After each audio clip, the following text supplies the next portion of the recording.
Shalom teman-teman, boleh gak minta tolong kita di sebelah sini aja, karena kan ini gak terlalu besar ya. Boleh gak? Ini mungkin bisa ditambahin satu baris lagi kali ya, biar cukup ya.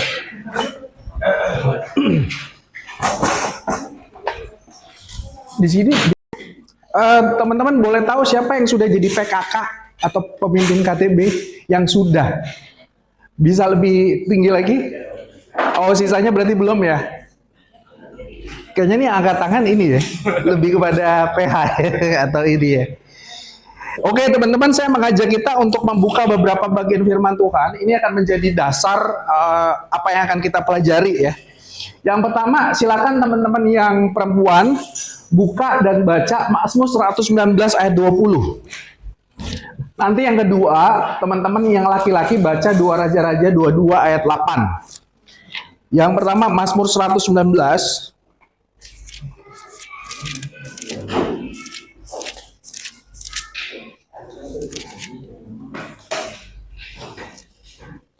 Silakan teman-teman yang wanita baca ayat yang ke-20, silakan 1 2 ya.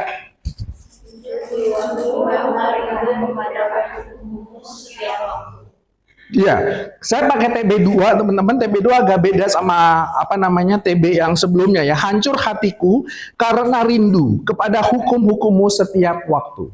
Jadi kalau di TB yang sebelumnya kan itu jiwa ya. Gitu ya. Oke, yang kedua, silakan teman-teman yang laki-laki baca 2 Raja-Raja pasal yang ke-22 ayat yang ke-8. 2 Raja-Raja 22 ayat yang ke-8.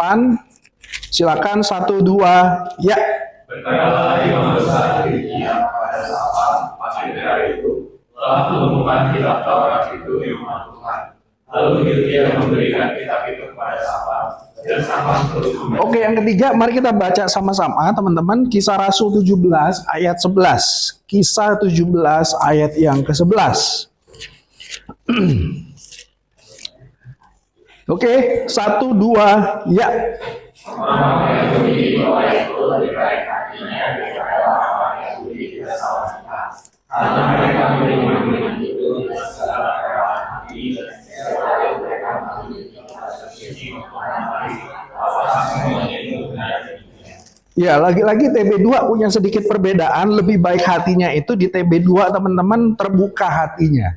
Oke ya, jadi dari sini teman-teman kita tahu bahwa Alkitab itu punya banyak macam terjemahan dan kadang-kadang kita perlu sedikit ngerti gitu ya kenapa mesti berbeda. Nanti saya akan sedikit singgung teman-teman. Nah demikian firman Tuhan. Nah saya akan membuka teman-teman dengan menceritakan pengalaman seorang anak kecil yang namanya Mary Jones. Ada yang pernah dengar nama ini gak? Nah kalau teman-teman ke Salemba itu ada Museum LAI. Nah kalau kalian kalian beli semacam kayak satu tiket untuk perjalanan gitu ya, untuk mereka ada jual satu paket gitu ya, jadi kita bisa belajar, lalu ada orang yang menjadi semacam kayak tour guide-nya gitu ya. Nah ini salah satu yang selalu diceritakan. Kenapa? Karena kisah Mary Jones ini teman-teman, ini menjadi kisah yang kemudian membuat ada seorang hamba Tuhan yang kemudian berpikir, ya kita perlu Bible Society, kita perlu semacam kayak lembaga Alkitab di semua negara, gitu ya. Kenapa? Jadi cerita ini menjadi menarik. Nah ceritanya gini, jadi dia hidup di sekitar abad, saya lupa berapa, tapi intinya dulu belum terlalu banyak Alkitab. Jadi kayak sekarang kita punya personal Bible ya, dan bahkan sekarang sudah ada aplikasi dan aplikasinya juga luar biasa banyaknya, gitu ya. Tapi di zaman Mary Jones hidup teman-teman, Alkitab tuh nggak banyak. Tapi sudah ada dijual gitu ya. Nah satu waktu teman-teman karena dia sangat suka dengar kisah Alkitab yang diceritakan di gereja sama orang tuanya gitu ya. Nah Mary Jones itu pengen banget punya Alkitab pribadi gitu ya. Her own personal Bible teman-teman. Sehingga cerita dia nabung sekian lama teman-teman, beberapa tahun begitu ya. Supaya bisa cukup untuk membeli satu buah Alkitab untuk jadi miliknya sendiri. Nah singkat cerita ketika sudah terkumpul sejumlah uang yang cukup untuk membeli Alkitab, lalu dia pergi dari desanya teman-teman sekian jam hanya untuk ke toko yang jual Alkitab. Jadi teman-teman bayangkan usahanya sudah nabung bertahun-tahun gitu ya. ketika uangnya kumpul itu nggak langsung cuma jalan sepelemparan meter misalnya, enggak, dia perlu jalan cukup jauh supaya bisa mendapatkan satu toko yang menjual Alkitab. Nah, ketika sampai teman-teman, sayangnya apa? Ternyata stoknya habis. Jadi kalian bayangin ya, orang lagi pengen banget punya Alkitab, udah nabung bertahun-tahun, udah jalan cukup jauh teman-teman untuk bisa sampai ke satu toko membeli Alkitab. Dia sudah expect mungkin di jalan ya, wih hari ini punya Alkitab, hari ini pulang bawa Alkitab. Tiba-tiba waktu sampai di tempatnya, Alkitabnya habis. Wah, mukanya langsung berubah sedih teman-teman, yang tadinya benar-benar sukacita ceria begitu ya. Lalu ketika dia meninggalkan tempat yang jual itu teman-teman, ternyata ada seorang pendeta yang melihat satu anak ini. Dan dia kemudian tanya kepada orang yang jual di tempat itu gitu ya. Itu anak kenapa? Wah, dia pengen banget punya Alkitab, sudah nabung ke segala macam, tapi sayangnya stoknya habis. Lalu ternyata teman-teman, oh kalau begitu gini deh, kayaknya gue ada satu pesan kemarin, dan itu mungkin untuk satu orang yang mungkin akan datang minggu depan. Nah, boleh nggak kita jual aja Alkitab itu kepada si Mary Jones? Singkat cerita dipanggil lagi Mary Jones-nya begitu ya. Ini ada, kamu pasti sangat butuh Alkitab ini, silakan beli, bawa pulang dan nikmati firman Tuhan. Nah teman-teman, pengalaman itu membuat si satu pendeta hamba Tuhan ini kemudian berpikir, iya ya, jangan-jangan ada banyak Mary Jones di desa sana, di negara sana yang pengen banget punya Alkitab gitu ya, karena kita punya keyakinan itu adalah firman Allah yang hidup, yang sanggup untuk mengubah hidup kita seperti lagu yang tadi kita nyanyikan, tapi mereka nggak punya Alkitab. Nah itu sebabnya itu menjadi latar belakang dikatnya semacam kayak Bible Society, lembaga Alkitab yang mencetak, menerjemahkan Alkitab supaya itu bisa diakses sebanyak mungkin orang. Waktu saya pertama kali dengar cerita ini teman-teman, saya tuh langsung mikir gini, gue punya gaya longing seperti kayak Mary Jones gitu loh. Punya my own personal Bible. Nah, saya tanya di sini, siapa di sini yang masih cukup sering menggunakan Alkitab printed seperti ini? Siapa? Oke, ke gereja juga pakai. Luar biasa ya, yang angkat tangan cuma 3-4 orang. Gitu ya. Kenapa sih mesti punya my own personal Bible teman-teman? Dan saya merenungkan begini.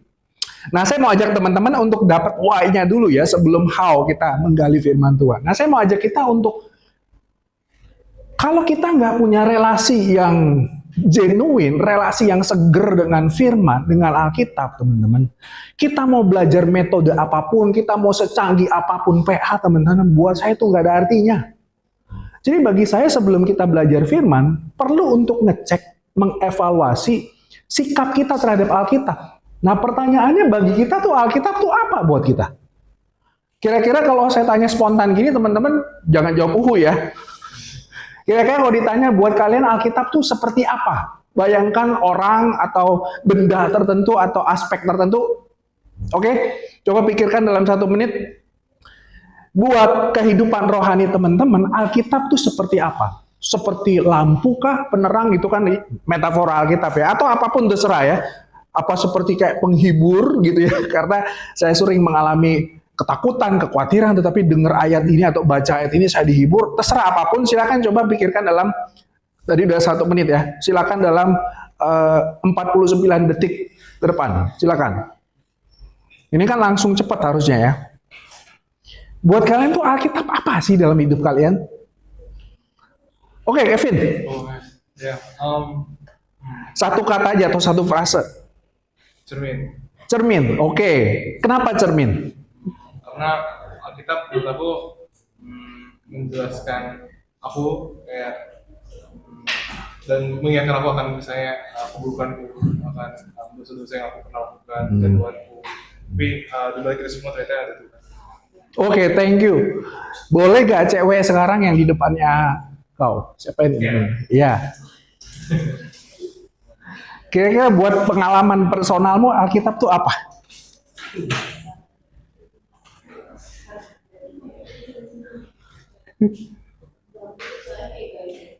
Guidance ya? Oke. Apa contohnya guidance? Google Map gitu? lebih mengenal. Oke, thank you. Ada yang mau voluntary? Silakan, thank you ya. Satu lagi. Oh, sampingnya ini nih. Kalau bagi saya sih kayak dokumentasi.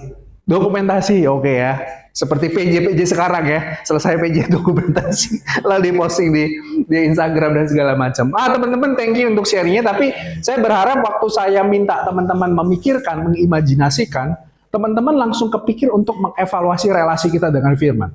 Karena bagi saya gitu ya, kalau kita nggak punya relasi yang spesial, yang unik, menurut saya tuh jangan-jangan itu yang membuat PA-PA kita mungkin nggak jadi PA-PA yang gimana-gimana banget gitu loh. Jadi kita bukan kekurangan metode sebenarnya, kita bukan yang nggak tahu caranya sebenarnya, tapi mungkin ada mendasar problemnya di situ. Nah, ngomong-ngomong soal relasi, saya ajak teman-teman untuk memikirkan, mari kita mencoba menimbang ulang, mengevaluasi apakah relasi kita dengan firman itu seperti kayak I dengan it. Jadi sifatnya kebendaan. Nah, karena benda itu mostly soal fungsionalitas. Ini bukan mau menyalahkan cermin tadi ya, itu tetap benar juga gitu ya. Tapi jangan sampai teman-teman kita menganggap Alkitab tuh hanya karena gunanya saja, dalam arti ya kalau saya lagi sedih, saya mau dihibur ya baca Alkitab. Kalau saya susah tidur maka saya baca Alkitab, jadi ngantuk, jadi tidur saya. Karena begitu kita punya relasi yang kebendaan sama Alkitab, kita sebenarnya detach sama Alkitab. Kita terpisah. Dan yang kedua teman-teman, nah harusnya ini jadi ekspektasi kita, I and thou. Jadi relasinya yang sifatnya personal. Kenapa personal? Teman-teman 2 Timotius 3:16, ingat ayat itu? Segala tulisan yang diilhamkan Allah. Menarik, kata diilhamkan itu dalam bahasa aslinya apa? Theopneustos. Theos itu Allah, God, pneustos itu dihembusi.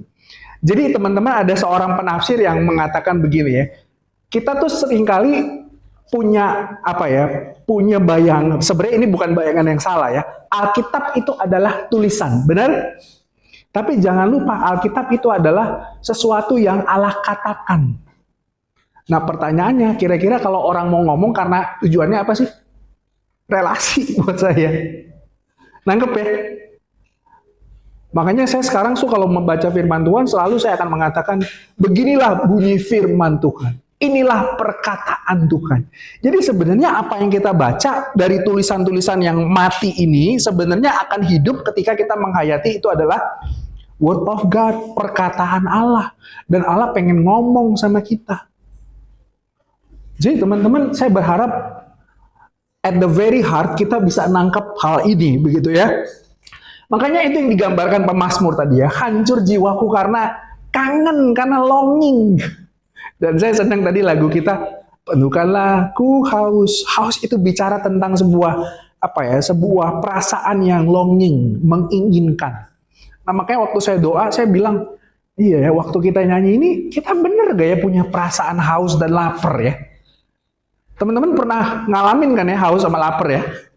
Kalau haus atau lapar, apa yang akan kita lakukan dengan segera? Immediately? Cari. Kalau nggak dapat, terganggu kita, bener kan? Nah saya membayangkan pemazmur itu gambaran relasinya dengan firman. Hancur jiwaku. Wah, ini saya sengaja pilih ini untuk mengcounter seringkali kalau ngomongin studi Alkitab, PA Alkitab itu hanya urusan kognitif. No, teman-teman. Saya berharap waktu belajar Alkitab itu lahir dari kerinduan untuk mengenal apa sih yang Tuhan mau untuk saya lakukan. Dan kenapa kita mau mengenal? Karena kita mengasihi Tuhan. Jadi ini hal yang menurut saya paling basic. Sehingga ketika memang kita punya masalah seperti ini yang terjadi dalam masa pemerintahan Yosia. Teman-teman tadi sebenarnya nangkep gak sih? Itu aneh loh. Jadi Taurat Tuhan hilang dan ketemunya di mana? Di rumah Tuhan. Itu kayak tempat masak nasi goreng. Bayangkan ada sebuah tempat masak nasi goreng, tetapi dalam tanda kutip apa sih yang namanya buat masak tuh? Kualinya hilang di dalam situ. Aneh ya. Teman-teman, bagi saya gitu ya, data yang kita observe ini menolong kita untuk melihat bahwa ada masanya di mana umat Tuhan itu benar-benar nggak peduli sama firman Tuhan, sama Taurat Tuhan, sampai pada akhirnya kita mungkin datang ke kebaktian tiap minggu, kita datang ke gereja tiap minggu, kita datang ke tempat worship space hari Minggu, gitu ya. Tapi kita nggak ketemu sama firman, kita kehilangan firman. Karena apa? Karena diskoneksi relasi. Nah itu sebabnya teman-teman, Iro ini menarik gitu ya. Nanti kalau kita lihat ternyata ayat berikutnya atau pasal berikutnya, ternyata setelah Torah diketemukan dan ternyata pas ketepatan waktu itu isi Tauratnya itu kemungkinan para penafsir mengatakan itu dari Ulangan yang menceritakan tentang bagaimana umat Allah harus secara reguler melakukan Paskah. Itu sebabnya nanti di pasal berikutnya, pasal 23, Yosia melakukan pembaruan dan melakukan kembali praktek Paskah yang sudah tidak dilakukan dan terakhir ini itu dilakukan mungkin di zaman, ada yang ingat gak? Di zaman Yosua. Jadi setelah zaman Yosua kan masuk masa hakim-hakim. Hakim-hakim kan umat itu drop. Jadi mungkin di situ umat tuh tidak lagi merayakan Paskah. Nah, salah satu aktivitas yang dilakukan di dalam perayaan Paskah adalah apa? Membacakan narasi bagaimana Tuhan membebaskan. Jadi ketika firman Allah yang berisi tentang karya dan tindakan Allah tidak lagi dibaca, umat nggak tahu siapa Allah. Akibat umat tidak tahu siapa Allah, mereka nggak mengenali siapa mereka kalau mereka adalah orang yang dikasih, yang Tuhan mengikat perjanjian, mengikat relasi sama dia. Akhirnya apa? Hilang firman Tuhan di rumah Tuhan. Makanya saya ajak teman-teman untuk relasi penting, teman-teman. Dan ini mengingatkan saya kepada satu kalimat dari Eugene Peterson, teman-teman. Dia mengatakan begini, Christian scripture are the primary text for the Christian spirituality. Jadi kalau kita mau ngomong tentang kerohanian orang Kristen, itu yang utamanya akan sangat tergantung sama Alkitab. Gitu ya. Christian spirituality is in its entirety rooted in and shaped by the scriptural text. Jadi kerohanian kita itu berakar, bertumbuh dan dibentuk oleh firman Tuhan. Sehingga dari sini saya mau ajak kita untuk memikir dalam konteks pelayanan mahasiswa gitu ya. Kalau visi pelayanan mahasiswa itu adalah alumni yang hadir dan memberi dampak di pekerjaan, di keluarga, di gereja, di masyarakat, di tengah dunia, teman-teman. Saya percaya itu bisa terjadi kalau apa? Kalau orang ngalamin kerohanian yang sehat dan seger. Dan gimana caranya orang ngalamin kerohanian yang sehat dan seger? Kalau ngalamin firman. Kalau berelasi dengan firman. Nah itu sebabnya bagian ketiga tadi teman-teman, jadilah orang-orang Kristen di Berea. Itu dia membandingkan sama yang sebelumnya tuh. Yang Paulus ngomongin apa, langsung ditolak. Wah, kacau kamu. Tetapi kemudian Lukas teman-teman, oke, secara tradisi kisah para rasul itu ditulis sama Lukas teman-teman. Kemudian membandingkan sama jemaat yang Berea ya. Lebih terbuka hatinya daripada orang-orang Yahudi di Tesalonika. Karena apa? Mereka terima firman apa yang Paulus khotbahkan dengan segala kerelaan hati. Tetapi apa? Mereka juga mempelajari. Atau kalau pakai bahasa kita, di PA-in setiap hari.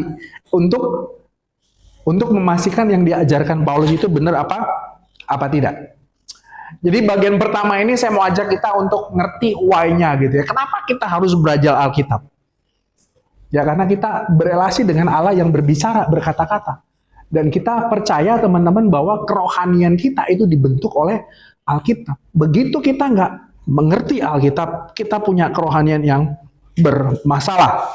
Nah sekarang saya akan bahas sedikit tentang bagaimana menggali dan mempelajari Alkitab. Tetapi mungkin nggak tahu ya, ini jadi pertanyaan teman-teman nggak ya? Saya tuh biasanya kalau training PA selalu pertanyaan ini muncul gitu ya. Kenapa sih harus PA gitu ya? Bukannya itu adalah pekerjaannya seorang pengkhotbah. Saya kan bukan pengkhotbah. Kadang kan untuk berkhotbah kita mesti PA-in, kita mesti menafsir, benar? Atau bukankah itu kerjaannya teolog, mahasiswa teologi? Kadang-kadang saya nggak tahu teman-teman punya pertanyaan ini gak ya? Kenapa sih harus belajar PA sampai di hari libur ini gitu ya? Kita mesti kumpul di sini belajar, dengerin orang yang kagak jelas ini begitu ya, segala macam. Atau mungkin kita berpikir, males gue belajar PA. Jangan-jangan nanti apa?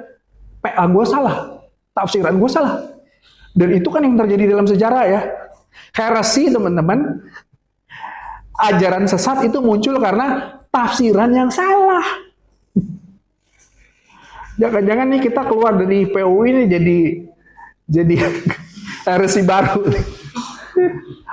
Tapi izinkan saya untuk mencoba menjawab pertanyaan ini teman-teman. Kenapa kita harus belajar Alkitab? Nah, saya bawa tuh satu buku hermeneutika teman-teman, ditulis sama Gordon Fee and Douglas Stuart gitu ya. Itu buku standar dan basic sebenarnya untuk belajar PA. Jadi kalau teman-teman pengen belajar lebih lanjut, ini kan sebenarnya terbatas waktunya ya. Bisa cari buku itu ya. Dia mengatakan begini, kenapa sih kita belajar PA? Kenapa kita harus belajar untuk menafsir? Karena apa? Karena sifat pembaca dan sifat Alkitab itu sendiri. Karena manusia yang membaca pasti menafsir.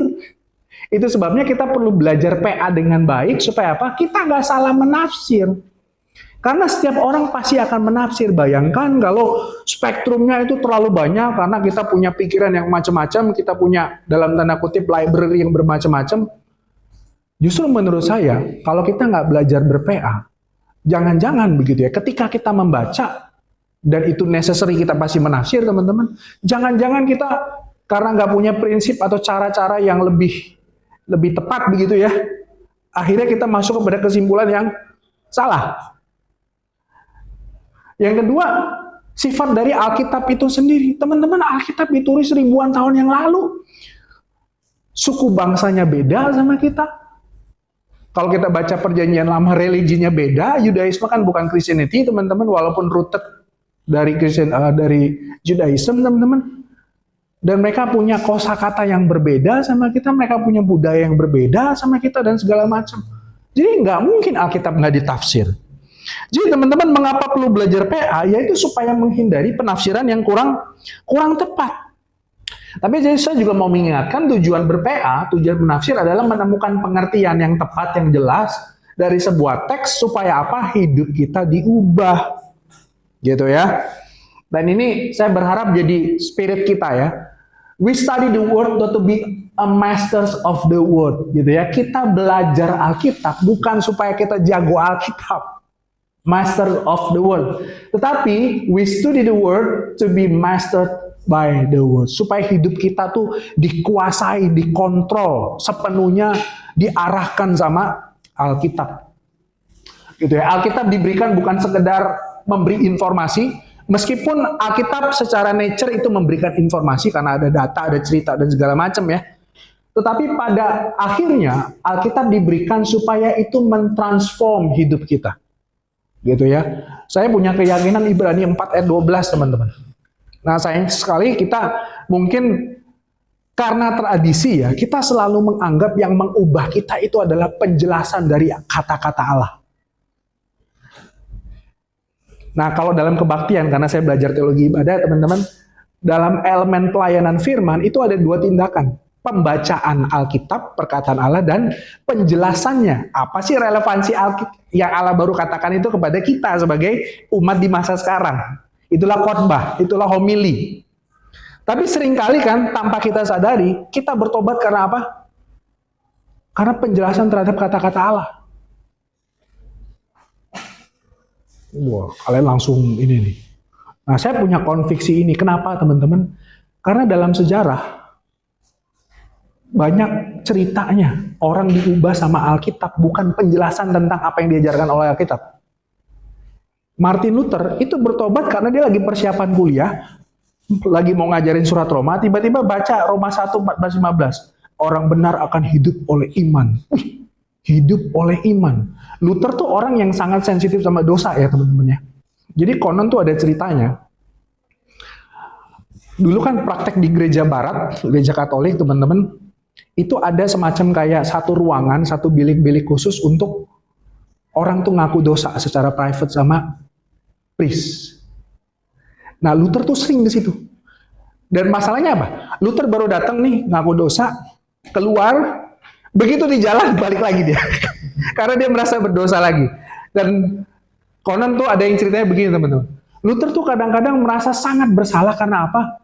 Karena waktu jamnya makan, entah gimana orang di dapur gitu ya, masaknya kelamaan atau nyuci berasnya kelamaan, akhirnya terlambat misalkan harusnya makan 12.00, ini 12.02. Gara-gara terlambat sedikit, Luther tuh bisa merasa kayak marah. Dan perasaan marah itu membuat dia merasa, ih, gue berdosa banget ya. Akhirnya dia minta ampun lagi dan segala macam. Jadi ya, tapi saya percaya teman-teman, perkataan Allah, Alkitab, itu pada dirinya sendiri adalah living and active, seperti kayak Ibrani 4 ayat 12. Firman Allah itu hidup dan kuat. Dengan kata lain apa? Bahkan tanpa kendaraan untuk menjelaskan apa yang Tuhan maksud di situ. Allah sanggup gak untuk mengubah hidup orang yang membacanya? Sanggup. Dan saya kemarin kan nulis tesis tentang pembacaan Alkitab. Dan saya kemudian terapkan di anak KTB saya waktu itu. Anak STAN, tingkat akhir yang lagi stres sama deadline skripsi. Akhirnya saya ajak mereka untuk persekutuan doa. Saya ajak, yuk ketemu di kampus STAN gitu ya, di kantin. Saya doanya gini, saya minta mereka baca satu ayat, saya yang cariin ayatnya, abis itu kamu doa berdasarkan ayat itu. Tahu gak, dari 5 orang, 5-5-nya nangis teman-teman. Nangis. Saya nggak jelasin ayat itu loh, saya cuma minta kita akan berdoa ya bagi si A, si B, si C, nah kamu tolong baca ayat ini. Waktu dia baca, teman-teman ada yang baru baca 2 kalimat aja gitu ya, tiba-tiba langsung terbata-bata dia nangis. Di situ saya akhirnya ngerti ya, iya ya, firman Allah itu living and active. Saya harap kita punya keyakinan itu teman-teman. Kenapa? Karena kalau kita nggak punya keyakinan ini, kita akan dibawa kepada pemahaman bahwa apa? Yang sanggup mengubahkan orang adalah khotbah bang ini, bang itu, kak ini, kak itu, kak itu. Bukan berarti preacher nggak penting ya. Bukan berarti itu nggak penting. Tapi saya khawatir kadang-kadang kita terlalu meninggikan perkataan manusia yang menjelaskan perkataan Allah. That's the problem. Nah, terkait dengan informasi ini, maka apa? Saya kasih dalam kurung di situ AI. Saya berharap di sini teman-teman akhirnya bisa notice ya, bahwa PA itu bukan sekedar gather sebanyak mungkin data dan segala macam gitu ya. Karena ya komputer bisa melakukan itu. Tetapi apa artinya data itu? Bagaimana mengkoneksikan data ini dengan data-data yang lain sehingga itu menjadi sesuatu yang kita yakini dan kita anggap Tuhan ngomong sama kita. Itu nggak bisa dilakukan AI. Apakah salah pakai AI? Salah kalau punya tujuan untuk menggantikan proses buat saya. Saya kadang-kadang tetap pakai AI untuk mengkonfirmasi data yang saya pernah tahu atau ingat. Gitu ya. Jadi pakai AI untuk cara yang sewajarnya saja begitu ya. Gitu ya. Nah, dalam hal ini makanya tadi saya sedikit angkat relasi dengan firman. Saya suka sekali ada seorang teolog ibadah teman-teman, namanya Robert Weber. Dia mengatakan Alkitab itu sebagai sebuah God's narrative. Jadi Alkitab itu berisi tentang cerita. Timothy Keller, kalau teman-teman pernah berinteraksi sama tulisan-tulisannya dia pernah ngomong gitu loh, apa sih kekuatan cerita ketimbang sebuah daftar hukum gitu ya, atau sebuah perintah lakukan ini, lakukan itu, segala macam. Dia mengatakan cerita itu sebenarnya punya kekuatan apa? Membangun imajinasi kita dan akhirnya apa? Menginvite kita, mengundang kita untuk masuk ke cerita. That's why kenapa saya mengatakan baca Alkitab itu terkait dengan relasi kita dengan Tuhan, teman-teman. Nah, Weber itu memberikan sebuah kewaspadaan untuk menolong kita mengerti bahwa cara membaca ternyata kita mesti ngeh. Karena apa? Nah, dia minimal memberikan ada dua pendulum ya. Khususnya sejak abad pencerahan, teman-teman, ketika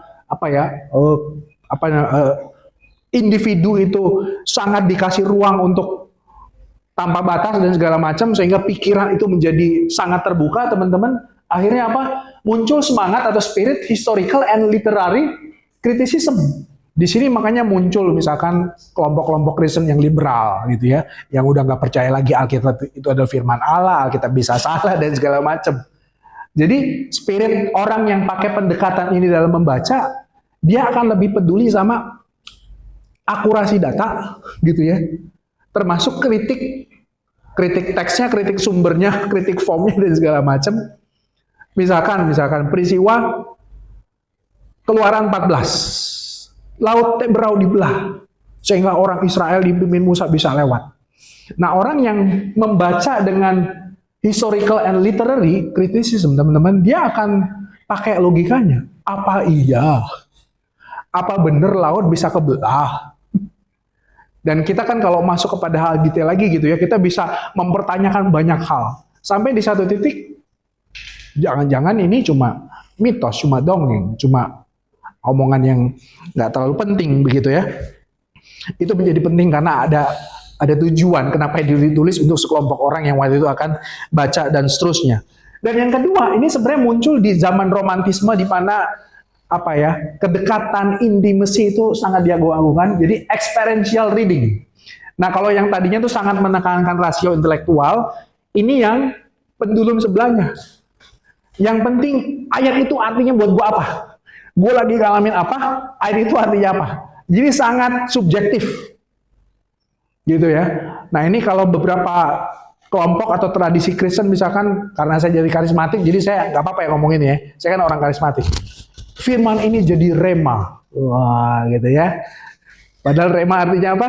Remaja masjid. Bukan ya. Nggak lucu ya. Ya, jadi rema tuh jadi seolah-olah bahaya begini teman-teman.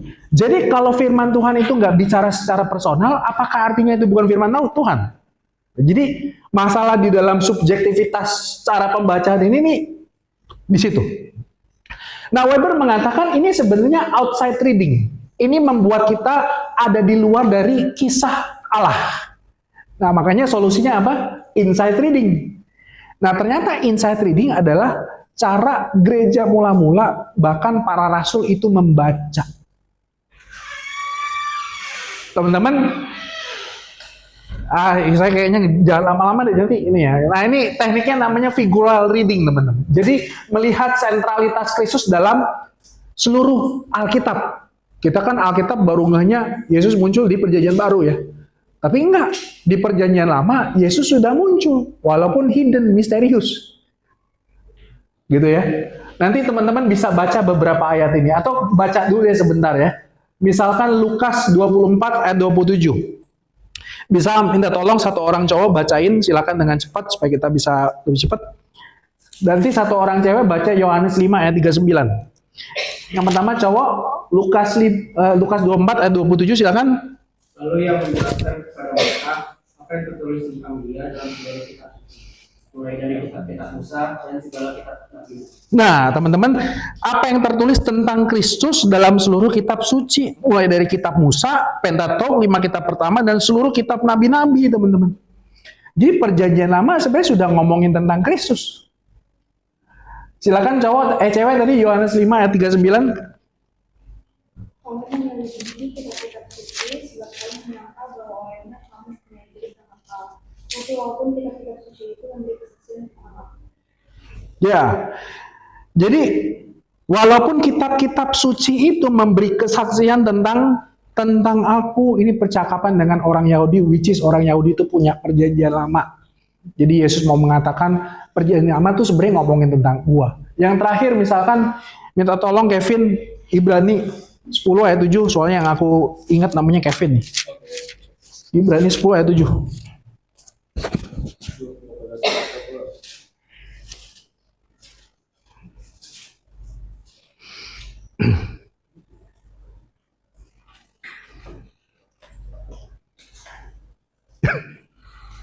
Oke, santai Vin. Ibrani 10 ayat yang ke-7.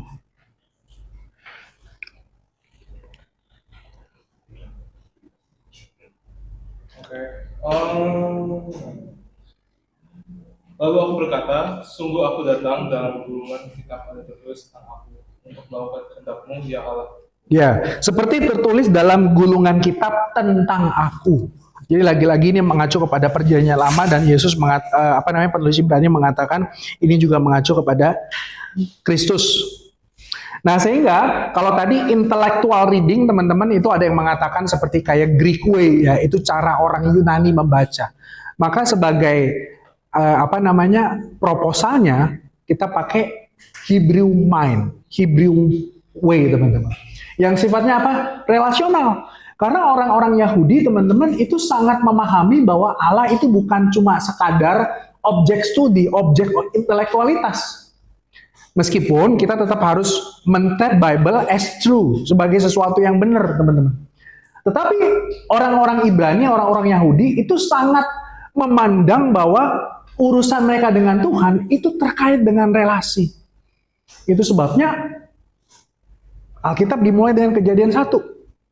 Karena Tuhan mau berelasi sama manusia, Tuhan menciptakan manusia. Nanti di Kejadian Keluaran 19, Allah mengikat perjanjian dengan orang Israel. Mengikat perjanjian itu seperti kayak membangun relasi, teman-teman. Sekarang kita jadian ya, dalam tanda kutip. Gitu. Jadi, orang Ibrani itu ketika membaca Alkitab, mereka tuh langsung punya pemahaman bahwa ini bukan cuma sekedar saya analisis. Apakah benar ini kejadiannya fakta dan segala macam. Enggak. Tetapi waktu mereka membaca Alkitab, mereka akan melihat apa sih yang Tuhan mau supaya saya lakukan sebagai milik kepunyaannya. Nah, saya berharap itu juga jadi spirit kita gitu ya. Jadi karena Kristus yang muncul dalam sepanjang Alkitab dan Kristus sebagai sentral Alkitab, maka apa? Implikasi bagi kita yang in Christ, teman-teman, maka membaca secara relasional itu akan memberi potensi atau memfasilitasi Alkitab membaca hidup kita. Waktu kita membaca Alkitab dengan spirit relasional, itu akan menolong kita mengalami bagaimana Alkitab itu membaca hidup kita. Karena kita invite to the story, teman-teman. Nah, saya percaya dalam dinamika seperti ini, ketika kita membaca Alkitab, sampai Alkitab membaca hidup kita, disitulah menjadi ruang di mana Roh Kudus mengubah hidup kita. Dan saya berharap ini menjadi spirit doa dan kerinduan kita ya. Oke, sekarang kita masuk kepada metode. Atau sebelumnya ada yang mau komen, mau tanya dari apa yang barusan sudah saya jelaskan. Ini berapa menit lagi? Udah habis ya? Belum ya? 34 menit lagi. 34 menit lagi, benar ya? Nah, bagaimana menggali? Jadi ingat yang pertama teman-teman, kita tuh pasti menafsir. Dan Alkitab juga pasti secara nature pasti akan ditafsir. Jadi waktu membaca NOPA, kita mesti ingat pre-kondisi ini gitu ya. Lalu yang kedua, jangan lupa Alkitab ditulis gitu ya. Pertama dan terutama tentu saja adalah Allah, Roh Kudus, 2 Timotius 3:11 teman-teman, dan dia memakai penulis Alkitab. Dan jangan lupa juga Alkitab ditulis untuk membaca mula-mula, first reader. Jadi sebenarnya nanti waktu kita belajar Alkitab, kita harus menemukan dulu makna asalinya. Waktu awalnya Paulus atau Musa atau siapa nulis itu maksudnya apa sih? Baru nanti kita akan menemukan padanannya di dalam konteks kita yang relevan. Nah, saya usul kita pakai metode induktif. Nah, anyway saya mau ngomong kayak begini. Bedain metode dengan pendekatan, approach. Jadi ya, kalau baca approach tadi sebenarnya figural reading menurut saya itu adalah approach, pendekatan.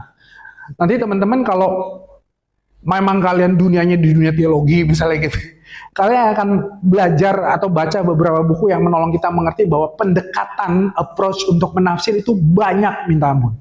Ada kristosentris gitu ya, ada dispensasionalis dan segala macam. Tapi semua pendekatan itu pasti pakai metode apa? Induktif. Dengan cara apa? Mereka harus membaca, of course gitu ya, karena kita mau menafsir apa yang kita baca gitu kan. Lalu kita harus mengamati, kita harus mengumpulkan data-data, lalu kita menarik kesimpulan. Nah, cara menarik kesimpulan akan sangat tergantung approach apa yang kita pakai. Nah, saya biasanya itu yang lebih advance lah. Ini kan kita bahas yang basic dulu ya. Jadi induktif sederhananya apa? Prinsipnya, langkah-langkahnya, sorry. Yang pertama kita observe. Kita amati, kita pandang gitu ya, kita teliti gitu. Lalu kita kumpulkan data-data yang kita observe. Dari data-data yang kita kumpulkan itu, maka kita berikutnya apa? Menafsir, menginterpretasi. Oh, kalau datanya 1, 2, 3, oh berarti ternyata ayat ini mau ngomongin ini, bagian ini mau ngomongin ini. Itu interpretasi. Nah, teman-teman, nanti pada prakteknya, percayalah, kita seringkali akan apa ya, langsung cepet spirit untuk menafsirnya. Karena yang tadi prinsipnya ya, otak kita kan begitu ketemu aspek yang baru, hal yang baru, langsung imajinatif kita. Oh ini maksudnya apa sih? Jangan-jangan ini, atau bukan yang ini, gitu ya. Tapi ya pelan-pelan observe lagi, baca lagi, berulang-ulang, kaitin dengan ayat berikutnya atau ayat sebelumnya, maka di situ nanti kita bisa lebih menginterpretasi dengan lebih tepat. Nah yang berikutnya, karena tadi saya sudah sempat mengatakan juga bukan cuma informasi tetapi mentransform hidup kita, maka apa? Kita juga mesti memikirkan apa yang harus kita terapkan, kita apply dari apa yang kita pelajari. Nah, tahapan pertama observasi, teman-teman. Yang pertama, sebelum mengobserv, saya percaya kita mesti harus berdoa. Wah, gitu ya. Kenapa? Saya percaya, teman-teman, karya Roh Kudus itu buat penulis Alkitab menginspirasi, tetapi buat pembaca Alkitab mengiluminasi. Aduh, belibet gitu ya. Jadi, Roh Kuduslah yang menolong kita untuk mengerti ayat itu pada mulanya apa maknanya, sampai kepada waktu kita menarik relevansinya ke dalam konteks kita zaman sekarang. Lalu yang berikutnya, siapkan prepare. Nah, apa yang perlu di-prepare? Ya tentu saja teksnya, gitu ya. Makanya kita perlu menyiapkan Alkitab. Saya nggak tahu tadi waktu kita baca ada yang kayaknya mostly pada bawa yang TB yang lama ya. Gitu. Jadi siapkan terjemahan Alkitab, terjemahan baru, Indonesia terjemahan baru, dan kalau memungkinkan siapkan juga beberapa terjemahan lain sebagai pembanding. Nah, saya mau juga kasih wawasan teman-teman, setiap terjemahan versi lain kita mesti tahu dia ada di ranah mana. Nah, ada terjemahan Alkitab yang sangat bebas. Bebas dalam arti apa? Tafsirannya udah lebih apa ya? Jadi gini loh. Jadi itu udah ngikutin konteks sekarang banget. Contoh misalnya, ada beberapa terjemahan Alkitab Indonesia tuh misalkan BIS, Bahasa Indonesia Sehari-Hari. Nah itu masuk kategori yang bebas. Artinya apa? Ada banyak yang dia tafsirkan, bahkan kadang-kadang dia mencoba merelevansikan, teman-teman. Ini salah satu saya pernah dengar dari Pak Anwar Chen ya. Misalkan ada waktu mereka mau menerjemahkan Alkitab ke dalam bahasa suku tertentu yang nggak ada babi, nggak ada domba di situ. Sorry babi, langsung babi ya. Misalkan ada daerah tertentu kan yang nggak pernah kenal domba gitu. Sementara di Alkitab domba minta ampun banyaknya. Hubungan Allah dengan umat Allah, domba dan domba. Mazmur 23 domba. Di Perjanjian Baru Yesus gembala, kita domba dan segala macam. Nah, bagaimana orang-orang yang hidup di tengah masyarakat yang nggak tahu apa itu domba? Nah, itu biasanya masuk kategori terjemahan bebas ya. Jadi dalam tanda kutip dia udah lebih tidak terikat lah sama pakem-pakem yang ngikutin yang lebih literal. Nah kalau yang literal itu contohnya misalkan KJV teman-teman. Makanya kalau teman-teman baca KJV itu ada beberapa kalimat yang kayaknya tuh kayak kaku banget. Kenapa kaku? Karena dia berusaha untuk sedekat mungkin dengan terjemahan bahasa aslinya. Karena jangan-jangan penulis Alkitab itu punya motif kenapa harus ditulis misalkan strukturnya begitu, karena ada tujuan teologisnya misalnya begitu ya. Nah kalau yang moderat dia lebih tengah-tengah. Nah NIV, ESV gitu ya, NET itu salah satu yang moderat gitu ya. Jadi wawasan ini penting waktu kita nanti membandingkan terjemahan. Kenapa terjemahannya pakai ini ya? Oh ternyata dia masuk di spektrum yang agak bebas gitu ya. Jadi lebih relevan banget dia. Gitu. Lalu setelah kita menyiapkan yang pertama tadi Roh Kudus bukan disiapkan sih. Maksudnya kita minta supaya Roh Kudus tolong kita. Yang kedua kita siapkan Alkitabnya, gitu ya. Ingat saya tidak tulis di situ HP, Google, gitu ya. Berarti please nanti jangan pakai Google dulu, gitu ya. Lalu baca teman-teman. Baca berulang kali. Kenapa perlu berulang kali? Karena otak kita itu selalu kerjanya apa kalau saya bilang ya, begitu ketemu informasi baru, otak akan coba mencerna, mengimajinasi. Begitu kita baca yang kedua kali, ada pemahaman yang lebih apa ya, lebih nambah. Termasuk ketika kita tahu di sana kok ada data begitu. Nah begitu baca ulang teman-teman, otak itu tuh punya kemampuan untuk bisa mengkoneksikan seperti itu. Jadi kenapa perlu baca berulang? Ya tujuannya itu. Gitu ya. Dan kalau bisa juga bacanya close reading, teman-teman. Teliti, coba perhatikan dan segala macam. Setelah itu kita mengamati. Gitu ya, mengamati dengan cara apa? Coba teliti, coba lihat penggunaan katanya, ayatnya gitu ya. Lalu bagaimana kata-kata atau ayat itu ada dalam sebuah kalimat, lalu bagaimana kalimat itu ada dalam sebuah paragraf dan segala macam. Termasuk ketika kita mengamati, loh, kok kata ini berulang ya? Loh, kok kata ini kayak dibalik ya? Gitu ya. Lalu setelah kita membaca, mengamati, tandai. Ya, ini kayak orang Sibolga ya, ku tandai kau gitu ya. Jadi tandai ayat, kalimat, frase yang mungkin itu teman-teman punya pertanyaan, mungkin itu teman-teman menarik, mungkin itu teman-teman, loh kok begini ya gitu ya. Jadi tandai gitu ya. Lalu berikutnya selidiki, search. Kira-kira kalau kita ketemu data-data seperti itu, kita udah kasih tanda dan segala macam teman-teman. Apa maksudnya ya? Apa yang mau dinyatakan secara tersirat maupun tersurat? Gitu. Nah, apa namanya? Ini kebalik. Nah, bagaimana cara menyelidiki? Yang pertama, teman-teman, mari kembangkan kemampuan untuk bertanya. Tentu saja ini bukan cuma tanya, Bang, jam berapa sekarang begitu ya. Bukan cuma nanya data-data yang sifatnya basic begitu ya. Tetapi bagaimana kita bisa mengembangkan pertanyaan-pertanyaan yang sebenarnya membuat kita lebih dalam memahami apa yang sebenarnya mau disampaikan oleh penulis Alkitab. Nah, caranya gimana ya? Tentu sederhananya ini gunakan gitu ya. Apa, siapa, kapan, di mana, mengapa, bagaimana. Nah, saya mau kasih usul juga beberapa tuh yang kita ajarin gitu ya. Nah, saya masuk kepada bagian yang ketiga deh. Jadi belum taxonomy ya, level of thinking gitu ya.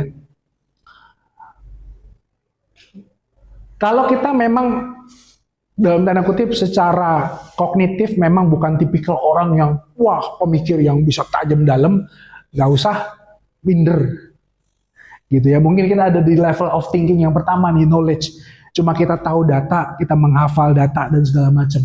Nggak sampai bagaimana memahami data-data itu di dalam konteks yang lebih luas. Level yang lebih berikutnya aplikasi. Bagaimana kita mengerti data-data itu, kemudian bagaimana kita bisa masak gitu ya. Bagaimana kita meng-apply data-data itu, termasuk analisis, sintesis, evaluation. Ini yang paling sakti nih, yang terakhir gitu ya. Nah, saya mau mengatakan begini. Coba terapkan 5W1H ini di dalam level of thinking ini gitu ya. Jadi misalkan Daniel 1. Oke, siapa di situ? Wah, ada Daniel, ada Nebukadnezar dan segala macam gitu ya. Tapi jangan cuma mendaftarkan siapa sih subjek-subjek yang ada dalam cerita. Oh, Daniel, Sadrak, Mesak, Abednego, segala macam. Enggak, tapi kita coba masuk kepada level of thinking yang lebih dalam. Ya, nanti kita akan coba lakukan itu teman-teman di dalam contoh ber-PA-nya ya. Lalu yang berikutnya, jangan lupa juga untuk memperhatikan atau notice teman-teman genre-nya, jenis kesastraannya. Kenapa? Karena kata-kata atau frase yang sama, begitu yang satu ada di surat, yang satu ada di puisi, artinya beda teman-teman. Artinya beda. Apalagi kalau puisi ya, puisi kan karena puisi tujuannya untuk dalam tanda kutip nembak emosi, maka apa? Dia mesti pakai imajinasi yang dalam tanda kutip kuat gitu, efektif. Makanya kadang-kadang untuk menjelaskan satu orang ini lagi berduka cita banget, itu Pak Mazmur biasanya pakai apa? Gambaran. Wah, air mataku sampai terurai, sampai habis air mataku misalnya gitu ya. Nah, itu kan gambaran-gambaran puisi. Tapi waktu kita membaca di dalam narasi, prosa, teman-teman cerita, wah airnya habis. Itu beda nanti sama ketika itu muncul di puisi begitu ya. Lalu membandingkan terjemahan lain, memperhatikan konteks. Konteks bisa sebelum dan sesudahnya, teman-teman. Nanti saya akan kasih contoh misalkan bagaimana mempeakan dengan memperhatikan konteks sebelum dan sesudahnya, sehingga itu menolong kita punya pengertian atau kesimpulan yang berbeda. Lalu menggunakan tools lain. Misalkan kamus Alkitab, kalau kalian pakai printed itu di belakang ada kamus Alkitab walaupun sangat sederhana, tapi at least itu sangat membantu teman-teman. Di toko buku banyak gitu ya, di Gramet sini juga harusnya banyak. Lalu konkordansi Alkitab ini biasanya ada istilah-istilah yang kemudian ini lebih lengkap daripada kamus Alkitab. Atau teman-teman juga bisa pakai study Bible. Saya nggak tahu kalian masih sering pakai study Bible gak sih? Nah ini saya bawa nih. Dulu sih zaman saya sih ini banget nih. Saya punya 4 di rumah. Ini saya bawa 3 aja di antaranya ya. Nah ini yang pertama NIV. Gitu ya. Yang kedua ESV. Yang ketiga ini Life Application. Nah kalau kalian suka yang lebih pembacaan eksperiensial yang tadi ya, bacanya ini karena dia itu kasih banyak sekali pertanyaan refleksi untuk mengaplikasikan firman. Jadi bisa pakai itu. Karena misalnya begini, nanti saya akan ajak salah satu kita PA-in Mazmur 126. Ada yang tahu? Ketika Tuhan memulihkan Sion, keadaan kita seperti bermimpi. Pulihkanlah kami seperti engkau memulihkan batang air kering di sungai Negev. Nah sungai Negev kita nggak tahu. Nah kita bisa konsultasi ke tools seperti itu untuk tahu apa sih maksudnya sungai Negev. Oh ternyata sungai Negev itu sungai di sekitar padang gurun yang hampir sepanjang tahun keringnya tuh kering ekstrim. Tapi ada saat-saatnya di mana ketika hujan datang, tiba-tiba dalam semalam itu bisa jadi sungai yang melimpah ruah. Gitu ya, seperti itu. Lalu berikutnya, teman-teman setelah kita menyelidiki dengan ini gitu ya, lalu mari coba catat hasil penyelidikannya. Gitu ya, agar ya kita nggak lupa gitu ya, dan seterusnya. Lalu yang berikutnya adalah interpretasi. Berdasarkan data yang sudah diobserve, coba simpulkan menjadi satu kesimpulan. Apa sih yang sedang diajarkan? Apa sih pelajaran yang sedang itu, atau ada perintah, atau ada nasihat, ataukah ada janji di sana, ataukah ada teladan, dan seterusnya. Nah, syarat interpretasi yang baik harus punya data yang memadai. Nah, saya dulu di training sama Bang Alex, Kak Feb gitu ya, menginterpretasi itu kayak seperti medical doctor. Bapak kenapa? Iya Pak, kepala saya pusing Pak. Terus apa lagi? Iya nih, kayak badan saya anget. Lalu, kamu ada berasa pegel-pegel nggak tulang? Iya ada Pak. Oh, kamu tuh sakit jantung gitu misalnya. Ya bisa, saya bukan orang medical doctor ya. Anyway, misalkan bisa aja orang yang sakit jantung ada gejala yang tadi. Tapi kan kita mesti punya dukungan data yang lebih banyak untuk menyimpulkan bahwa kamu kayaknya punya masalah jantung gitu ya. Jangan-jangan kamu cuma masuk angin gitu loh. Jadi orang pintar minum kalau angin. Jadi ya gitu-gitulah. Lalu apa? Konklusinya juga tepat. Nah kadang-kadang datanya apa, kesimpulannya apa. Itu banyak tuh teman-teman. Nah saya jujur selama kemarin kuliah teologi gitu ya, saya banyak ditolong untuk bisa punya konklusi yang lebih tajam. Nah itu memang sekali lagi perlu dilatih gitu ya. Itu perlu dilatih. Terus yang berikutnya, syarat interpretasi yang baik teman-teman, itu tidak bertentangan dengan ajaran atau prinsip Alkitab di bagian yang lain. Gitu ya. Karena ya banyak ya, karena kan ayat tertentu itu untuk konteks itu. Begitu frase yang sama muncul, misalkan contoh di Roma tuh banyak tuh. Kalau kamu mengaku dengan mulut, wah itu kamu benar-benar diselamatkan. Tapi nanti ada bagian Alkitab yang lain apa? Kalau cuma mengaku tapi hidupnya tidak melakukan, itu iman yang mati dan segala macam. Gitu. Jadi teman-teman kita perlu punya kesimpulan yang koheren dengan ajaran-ajaran yang lain. Lalu aplikasi, gitu ya, Allah berbicara kita agar kita menaatinya, ingat dan pikirkan bagaimana ajaran yang kita pelajari tersebut, teman-teman, harus dilakukan dalam hidup kita. Nah, saya juga percaya, teman-teman, aplikasi itu harus konkret. Misalkan, kita belajar tentang ketaatan. Oke, dalam konteks hidupmu sekarang, kamu perlu taat dalam aspek apa? Jangan-jangan ini dalam hal studi. Kita lagi nggak taat nih, kita lagi malas belajar, ya berarti aplikasinya itu. Atau dalam konteks pelayanan, kita harus taat. Artinya taat apa? Iya, kemarin aku diingetin di PJ ini supaya lebih perhatian sama kakak. Oke, berarti taatnya begitu. Jadi coba konkret dan spesifik teman-teman. Nah, apa dalam hidup kita yang Tuhan mau kita berubah? Tuhan mau kita mentaati, Tuhan mau kita percayai, Tuhan mau kita terima itu sebagai peneguhan, penghiburan, dan seterusnya, dan seterusnya. Oke, ini penjelasannya. Ada yang mau tanya sebelum kita coba masuk ke contoh? Abang, aku sudah tahu semua. Nggak ada ya, kita coba sekarang contoh ya.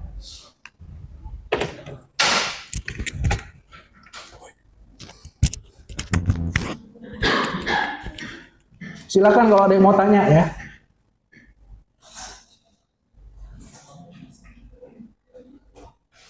Nah ini karena saya pakai Word nih contohnya teman-teman.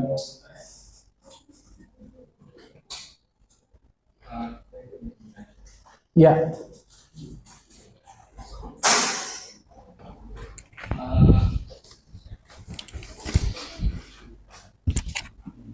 Cek, oke. Izin perkenalan sebelumnya Bang, perkenalkan aku Gilbert Mikal Saragi dari FMIPA. Izin bertanya Bang, kan dari sebelum kita mengikuti CPK ini kan dari pengurus sendiri kan udah ngasih tugas gitu buat ngebaca beberapa pilihan Alkitab ya. Kebetulan saya membaca dari Matius 1 ayat 1 sampai 17 yang berisi tentang silsilah kelahiran Yesus Kristus gitu. Terus aku juga membandingkan gitu dari versi Injil yang lain di Lukas 3 ayat 23 sampai 38 yang mengenai silsilah Kristus Yesus juga. Tapi ada beberapa perbedaan gitu Bang. Itu kenapa bisa terjadi ya Bang? Dari versi Lukas sama versi Matius. Oke, sederhananya begini. Setiap penulis Alkitab itu menulis untuk kepentingan orang yang itunya. Nah, salah satu penjelasannya kemungkinan dia menjelaskan dengan apa ya? Ada yang punya pendapat itu yang satu dari laki-laki, yang satu dari perempuan. Gitu. Kenapa makanya beda gitu loh. Jadi silsilahnya ditarik dari root yang lain. Walaupun sama-sama Kristus juga nanti. Gitu. Tapi yang menarik setahu saya kalau yang satu lagi yang Lukas ya kalau nggak salah ya. Nah, teman-teman jangan, nanti kita akan salah satu contohnya itu Lukas. Dari Injil Lukas. Nah, Lukas itu gini, kalau Matius itu kan ditulis untuk orang-orang siapa? Orang-orang Yahudi.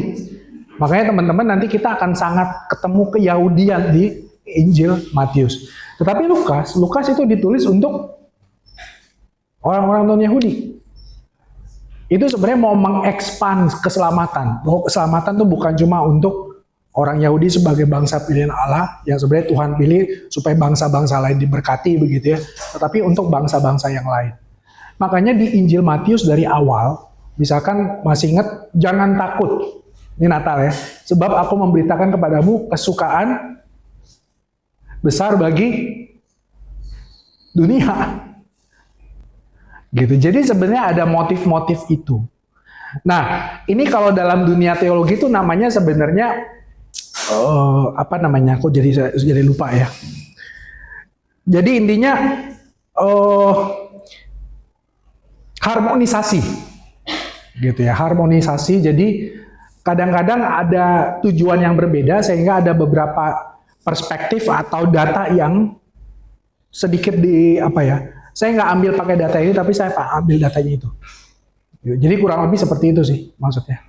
Nanti kalau teman-teman baca, apalagi teman-teman misalkan, itu kan yang kalau Matius 1 kan ada 14 ini kan. Nah, ada yang pernah tahu nggak kenapa musim 14? Nah, saya juga bukan ahli Hebrew ya. Tapi saya pernah dengar teman-teman dan saya juga pernah belajar kan. Nah, aksara Ibrani itu punya kayak number. Nah, ternyata David teman-teman, itu kalau dihitung sebenarnya totalnya kata-katanya itu ada 14. Nah, itu sebenarnya mau mengkonfirmasi bahwa Yesus Kristus itu adalah anak Daud. Gitu. Kenapa makanya dipilih 14 misalnya. Sebenarnya lebih ke situ sih. Jadi anyway, ya kurang lebih seperti itu sih sebenarnya jawaban saya. Thank you, yang lain ada? Kalau nggak ada kita cobain dulu ya. Ini udah kebaca belum?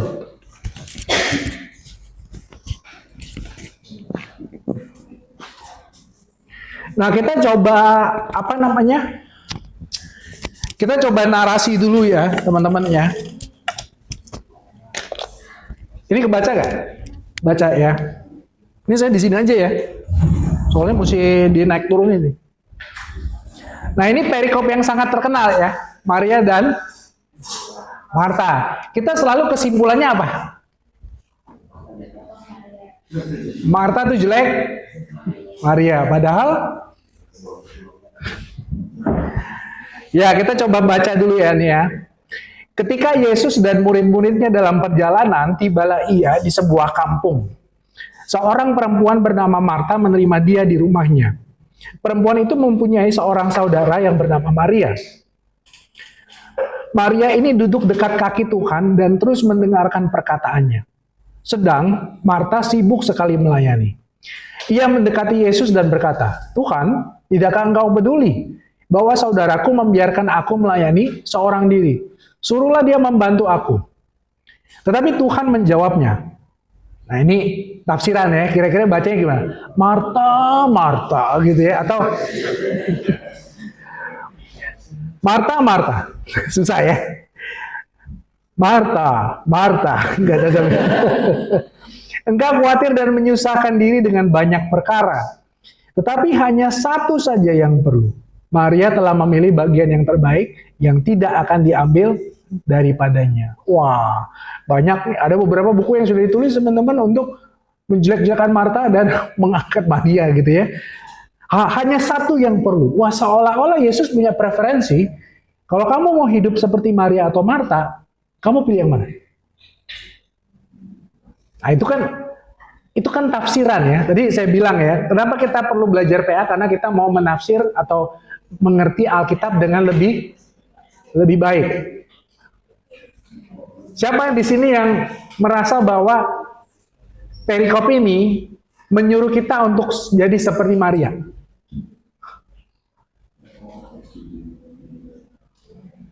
Ya, malu-malu sih. Nah, oke. Kita coba PA-in sederhana ya. Nah, ini aku teman-teman tidak mau terlalu teknis, tapi berharap teman-teman bisa belajar sesuatu ya. Nah, kita coba observe ayat 38. Ketika Yesus dan murid-muridnya dalam perjalanan, tibalah ia di sebuah kampung. Seorang perempuan bernama Marta menerima dia di rumahnya. Nah, kita observe coba. Yesus tiba di sebuah kampung. Nanti kalau kita baca, kalau teman-teman punya Alkitab cetak, itu kalau nggak salah ada referensi ya. Misalkan di Yohanes 11 ayat 1, kampung itu namanya kampung Betania. Nah, sebenarnya dari beberapa catatan Injil lain, kita tahu teman-teman kenapa sih Yesus numpangnya ke situ, selain pertama karena Marta yang menerima, tapi karena ini memang sahabat Yesus. Jadi biasalah kalau Yesus kemana-mana begitu ya, dia pasti numpang ke orang yang dia kenal. Gitu ya. Nah, yang berikutnya saya coba perhatikan frase ini teman-teman. Marta menerima dia di rumahnya. Jangan lupa teman-teman, orang Yahudi itu patriarki. Nanti teman-teman tahu ya, di perjanjian lama, tanah itu atas nama laki-laki. Walaupun pernah ada kasus, ada seorang Yahudi mati, teman-teman dia nggak punya anak laki-laki. 4 atau 5, kalau nggak salah Zelafehat namanya ya. Lalu 4 atau 5 anaknya tuh perempuan semua. Ini gimana? Lalu ya Musa nanya Tuhan konsultasi segala macam. Akhirnya ya bisa tuh namanya atas anak perempuan yang pertama. Tapi itu kan case yang khusus ya. Mostly kalau ngomongin soal properti dan segala macam itu akan dilekatkan kepada laki-laki. Dan jangan lupa kita kan dari Injil yang lain kalau tahu ini 3 bersaudara nih. Marta, Maria, sama Lazarus. Kira-kira yang cowok yang mana? Lazarus ya. Nah, ini kan kita langsung punya pertanyaan ya. Kenapa Yesus datang nggak ke rumah Lazarus? Nah, sebenarnya dari sini tuh saya sudah langsung punya kecurigaan teman-teman. Oh, jangan-jangan penulis Lukas tuh mau menceritakan Marta yang seperti apa? Karena dia hospitable sekali. Nah, dari sini kita juga nanti nggak heran kenapa dia rempong gitu loh. Ngerti ya? Jadi saya membayangkan kayaknya cukup deh lo beli chicken wing di sana, tinggal goreng aja, nggak usah lo kayak ungkep dari awal, ngerti?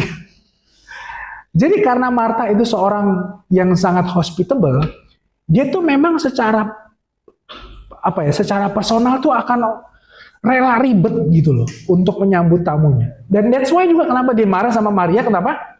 Kenapa Maria nggak bantuin? Gitu ya. Jadi kita ini nih ya. Tapi mengapa ini disandingkan ke nama perempuan? Nah, ini kan kita menafsir lagi nih, interpretasi nih. Apa karena Marta itu anak sulung? Karena kan biasanya yang lebih tua itu lebih apa?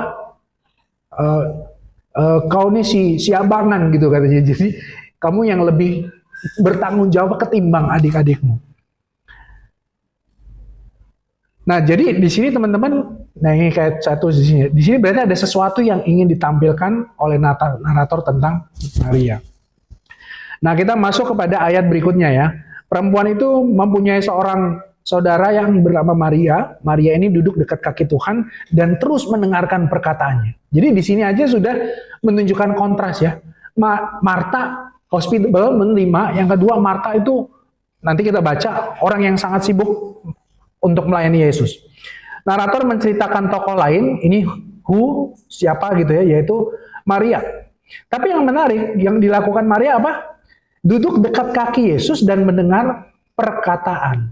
Nah, di sini teman-teman kita menafsir, apa sih artinya duduk dekat kaki Yesus dan mendengarkan pengajaran Yesus? Nah, ternyata itu adalah gestur seorang murid. Coba teman-teman buka Kisah Rasul 22 ayat 3. Ini adalah deskripsi tentang diri Paulus ketika dia diperiksa gitu ya. Kisah Rasul 22 ayat 3. Kisah Rasul 22 ayat 3. Saya bacain ya. Aku adalah orang Yahudi lahir di Tarsus di tanah Kilikia, tetapi dibesarkan di kota ini. Dididik dengan teliti di bawah pimpinan Gamaliel. Nah, KJV teman-teman, tadi saya mengatakan KJV itu lebih literal, mencoba mendekati apa yang disampaikan di dalam bahasa asli. KJV itu menerjemahkan at the feet of Gamaliel. Jadi memang di sini kita sedikit tahu culture waktu itu ya. Seorang rabi itu biasanya duduk. Dan biasanya murid-muridnya tuh duduk dekat kakinya gitu ya, dengerin gitu ya. Ini kayak pengajian teman-teman. Kalau teman-teman kita di apa namanya rema tadi ya, remaja masjid gitu. Nah, ini menarik. Jadi Marta ditampilkan sebagai satu orang yang hospitable, yang nanti kita tahu dia akan kerja repot banget begitu ya, ngurusin dapur dan segala macam. Sementara tokoh yang lain, Maria itu dengar ajaran. Nah, lagi-lagi kita mesti punya alert ya. Yahudi itu patriarki. Nah, somehow karena saya orang Batak ya, ini agak mirip juga teman-teman. Orang Batak itu yang ngurusin dapur, bikin minum, siapin nasi, beresin ini siapa? Barburu. Lalu para adak ya lebih kayak nulis-nulis gitu ya dan segala macam. Nah, orang Yahudi juga ternyata begitu. Jadi kan ini membuat kita punya pertanyaan ya. Kenapa Maria di sini ditampilkan sebagai satu sosok yang tidak ngikutin budaya, tidak ngikutin custom, sesuatu yang secara culture itu terjadi waktu itu. Karena biasanya yang duduk itu laki-laki. Dan yang anehnya, Yesus tidak marahin Maria. Karena kalau Yesus ngikutin budaya patriarki, dia kan, ngapain kau sini, parburu di belakang gitu ya. Tapi Yesus tidak ngelarang. Dan bahkan nanti di terakhirnya, kenapa? Maria telah memilih bagian. Jadi itu justru menjadi sebuah konfirmasi, afirmasi bahwa apa yang Maria lakukan itu nggak salah. Iyalah, karena kan perempuan tidak pernah salah ya. Oke, jadi, nah di sini teman-teman, nah karena ya ini juga nih, ada satu buku namanya Hermeneutika Spiral. Maksudnya gini, gitu ya. Jadi pemahaman kita yang lebih lanjut itu pasti gini. Jadi selalu pemahaman kita seperti cara kerja otak yang tadi saya bilang ya. Begitu kita baca ini sekali, pernah PA ini sekali, pernah denger khotbahnya sekali, pernah baca bukunya sekali, kita tuh udah langsung punya banyak data, termasuk kalau kita belajar perjanjian baru dan segala macamnya.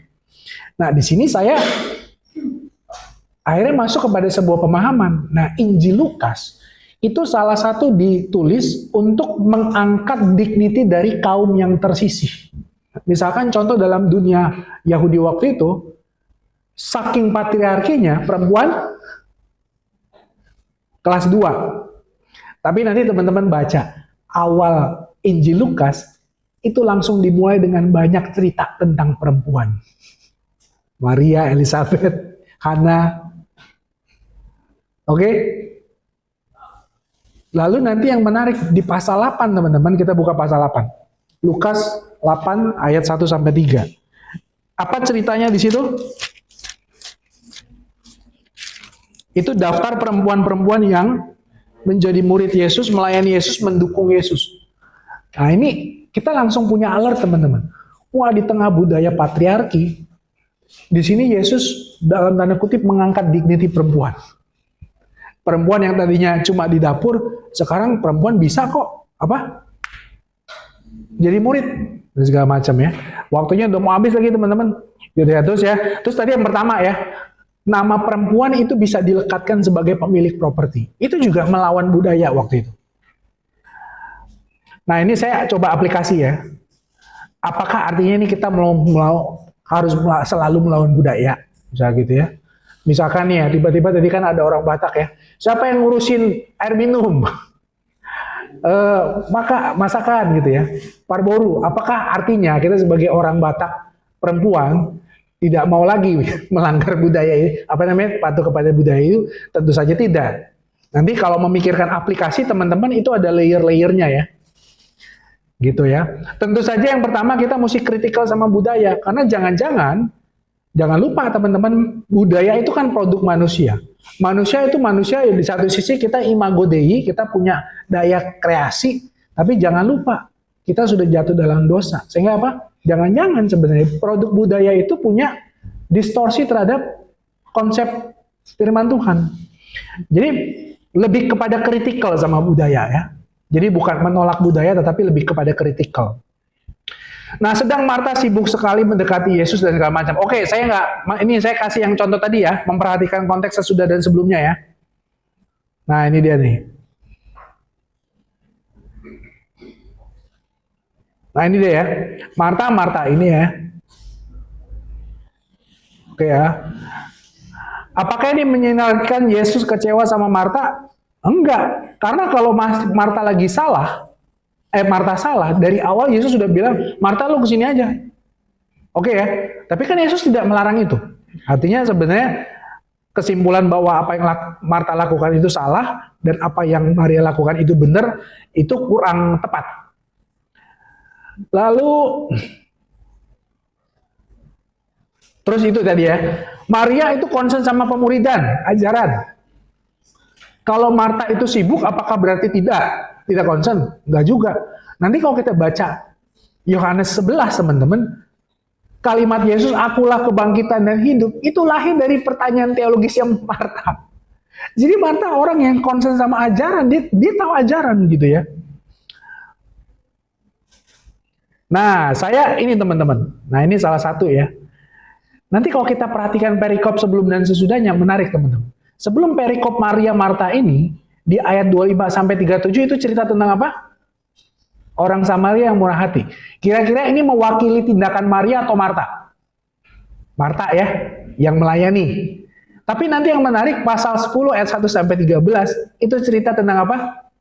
Doa. Kira-kira itu mewakili spiritualitas Marta atau Maria? Maria ya.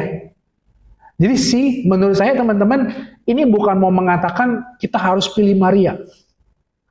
Kita harus pilih Marta. No. Marta benar pada dirinya sendiri. Maria benar pada dirinya sendiri. Waktu kamu mengatakan, Marta lu ikut gua, Maria lu ikut gua. Di situ justru yang Yesus kritik. Nah, makanya saya pernah PA-in dan khotbah ini teman-teman, aplikasinya apa? Kita kan selalu ora et labora, oke? Bekerja dan berdoa. Nah, dari ayat ini teman-teman, saya kasih konklusi, kayaknya yang Tuhan mau adalah bukan memisahkan antara karya dan kerja, tapi apa? Menjadikan apa yang kita kerjakan sebagai ibadah kita. Gitu ya. Makanya istilah dalam hatinya tuh labore es orare. Yang ku kerjakan itulah yang menjadi doaku. Yang ku lakukan itulah yang menjadi ibadahku. Oke, waktunya sudah habis. Apakah bisa sekitar 5 menitan lagi. Ini sebentar yang puisi ya. Puisi dari Mazmur nih. Coba buka Mazmur.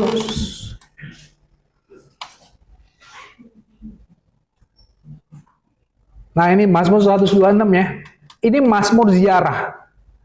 Ini bukan ziarah ke kuburan ya. Tapi ziarah orang Yahudi itu apa? Karena laki-laki Yahudi 3 kali setahun tuh mesti balik ke Yerusalem untuk hari raya utama orang Yahudi. Jadi lagu ziarah ini, Mazmur ziarah adalah lagu-lagu yang dinyanyikan ketika orang-orang yang di perantauan itu balik untuk seperti kayak mudik lah gitu ya. Jadi biasanya Mazmur-Mazmur ziarah ini akan mengingatkan siapa Allah bagi mereka, siapa mereka di hadapan Allah, dan apa yang menjadi panggilan mereka.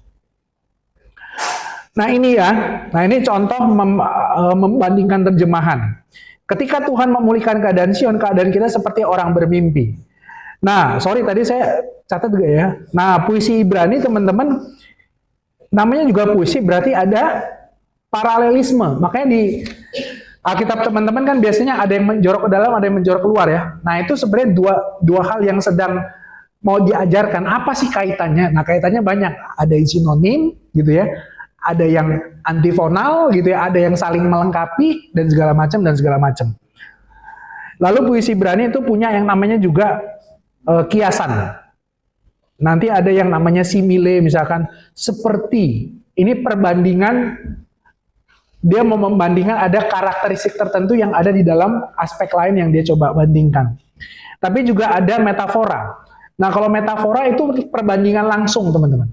Tuhan adalah gembalaku, bukan Tuhan seperti gembala. Walaupun nanti itu punya dalam tanda kutip implikasi yang kurang lebih sama ya. Dan seterusnya. Nah ini ketika Tuhan memulihkan keadaan Sion, keadaan kita seperti bermimpi.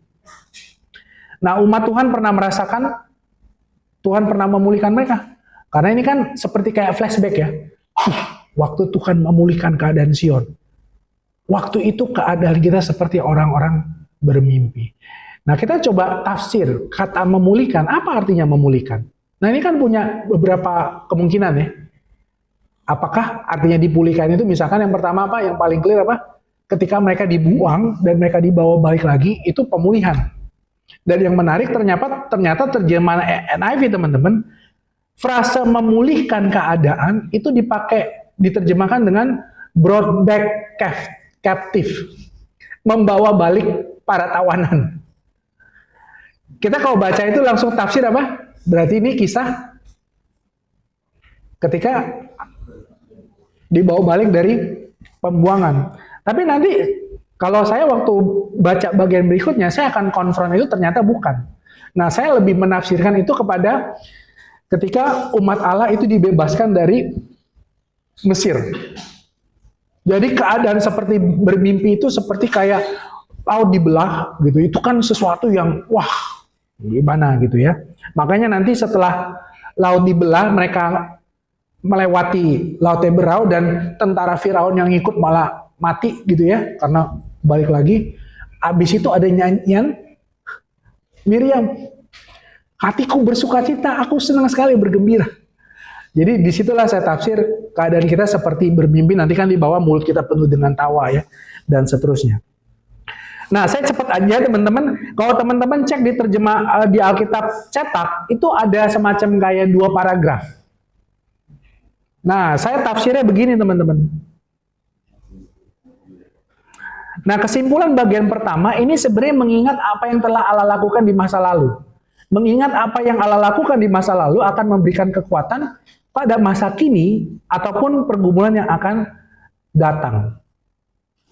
Nah aplikasinya nih, aku lagi mengalami ketakutan, kecemasan, coba ingat apa yang pernah kerjakan. Makanya penting untuk punya jurnal harian. Saya kan kalau saat itu saya catat ya, atau pengalaman bersama Tuhan saya catat. Nah bagian yang kedua dimulai dengan kalimat apa? Permintaan, pulihkanlah. Jadi kalau yang bagian pertama itu lebih kepada mengingat apa yang Allah pernah lakukan. Bagian kedua udah lebih kepada petisi, permintaan. Pulihkanlah keadaan kami, ya Tuhan, seperti memulihkan batang air kering di tanah Negeb. Nah, kalau teman-teman perhatikan, saya membagi ini menjadi 2 bagian besar. Yang pertama memulihkan seperti batang air, tapi yang kedua nanti apa? menabur dengan mencucurkan air mata. Nah, saya sederhana mendapatkan begini teman-teman. Cara kerja Tuhan memulihkan itu somehow kadang-kadang bisa seperti kayak memulihkan batang air kering di Negev. Sepanjang tahun kering tapi tiba-tiba bisa dalam semalam melimpah ruah banjir. Kadang-kadang kita mengalami dalam hidup begitu ya. Kayaknya kita nggak kerja keras seperti apa, tiba-tiba Tuhan lakukan hal yang ajaib. Tapi ternyata pemazmur juga terbuka sama cara kerja Tuhan yang nggak instan dan ekspres seperti itu. Dengan cara apa? Ayat 5-6. Orang yang menabur dengan mencucurkan air mata. Ini nanti paralel sama apa? Orang yang berjalan dengan menangis sambil menabur benih. Jadi ini bicara tentang kerja keras, usaha yang tidak mudah. Tapi yang menarik, ini karena paralelisme ya, akan menuai dengan sorak-sorai dan apa? Pasti pulang. Jadi pemazmur percaya, ketika Tuhan bekerja lewat kerja keras mereka, maka dia percaya ada assurance, jaminan bahwa apa? Tuhan akan memberkati. Nah, kesimpulan saya langsung di sini aja ya. Di saat lagi bergumul untuk alami pemulihan, menanti pertumbuhan, belajar untuk mengingat apa yang Allah lakukan di masa lalu. Saya jadi ingat kalimat, the main enemy of faith is forgetfulness, gitu ya. Jadi baca ulang jurnal pribadi, sehingga dalam pergumulan yang sekarang sedang dialami, aku belajar akan kuasa Allah. Kuasa Allah yang bisa terjadi secara ekspres, seperti memulihkan batang air, atau juga apa? Tuhan memulihkan dengan proses yang panjang, yang gak gampang. Saya sekarang lagi ada pergumulan atau isu dalam diri yang saya udah bertahun-tahun bergumul teman-teman, sampai sekarang belum menang. Nah ini menolong saya untuk ini ya, untuk mengerti bahwa dalam kehidupan Tuhan bisa bekerja dengan banyak cara. Kadang-kadang kita paksa Tuhan mesti dengan cara apa? Cepet. Akhirnya kita kecewa begitu cara kerja Tuhan yang kedua. Atau yang kedua, saking kita percaya Tuhan tuh pasti bekerja lewat proses, sampai kita kurang beriman bahwa apa? Ada saat-saat di mana Tuhan bisa berkarya dengan ekspres. Kita akan selalu ada di dalam spektrum atau pendulum itu teman-teman. Nah ini saya dulu pernah PA ini teman-teman, saya keinget ada 2 adik KTB saya tuh yang susah banget lah ditolong gitu ya. Jadi saya belajar untuk percaya kalau Tuhan dulu pernah tolong saya untuk menolong 1 adik KTB dan ya anak ini bisa menang terhadap pergumulannya. Nah terhadap yang 2 ini kayaknya Tuhan mau bekerja seperti menabur dengan mencucurkan air mata deh. Jadi memang perlu sabar karena ini lama, ini prosesnya panjang dan aku mungkin diingatkan untuk tetap kerja keras. Tapi mungkin sampai sedih gue. Saya pernah bilang kalau ke salah satu anak KTB saya gini, gue pengen nangis nih chat ini ke lu nih. Karena satu anak KTB saya ini udah depresif dan kalimatnya tuh udah kalimat-kalimat orang mau suicide teman-teman. Dan sampai sekarang saya terus dampingi dan tolong dia ya. Oke, saya sudah overtime banyak banget. Oke, kita berarti